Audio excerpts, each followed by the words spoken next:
आज़ादी के पहले से मद्रास राज्य में एक आरक्षण की व्यवस्था लागू थी कास्ट के बेस पे।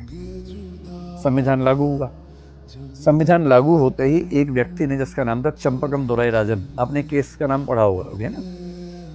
चंपकम दोराई राजन ने केस किया जो सुप्रीम कोर्ट तक आया और उसने कहा भाई आर्टिकल 15 कहता है कि बराबरी है, तो मुझे आरक्षण की वजह से मेरा एडमिशन नहीं हो पा रहा है कॉलेज में, खत्म करो इसको। सुप्रीम कोर्ट ने संविधान ध्यान से पढ़ा। मूल अधिकारों की शुरुआत आर्टिकल 12 से होती है और 13 में एक बात लिखी हुई है।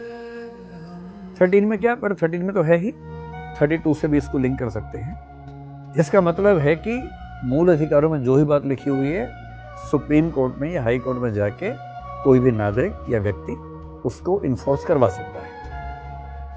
पर जहाँ डीपीएसपी शुरू होती है आर्टिकल 36 से, 37 में लिखा हुआ है कि ये जो हैं ये भी अधिकार हैं, इनफोर्सिएबल नहीं, but they are fundamental in the state policy.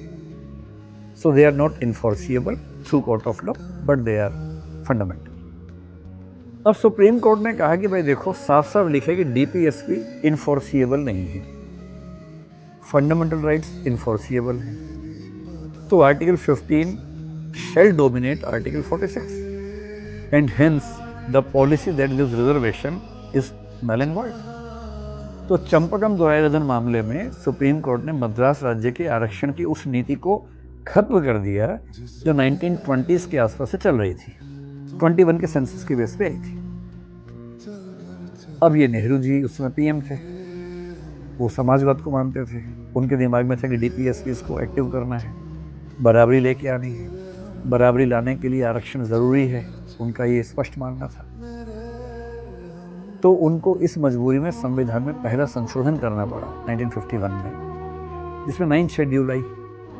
साथ में आर्टिकल 15 में भी एक क्लॉज जोड़ी गई उसमें, और बहुत सारी चीज़ें हुई थी, 15 में भी एक क्लॉज जोड़ी गई थी। और 15 में लिखा गया कि इस आर्टिकल की कोई भी बात SC, ST या अन्य वर्गों को आरक्षण देने के विरोध में नहीं मानी जाएगी।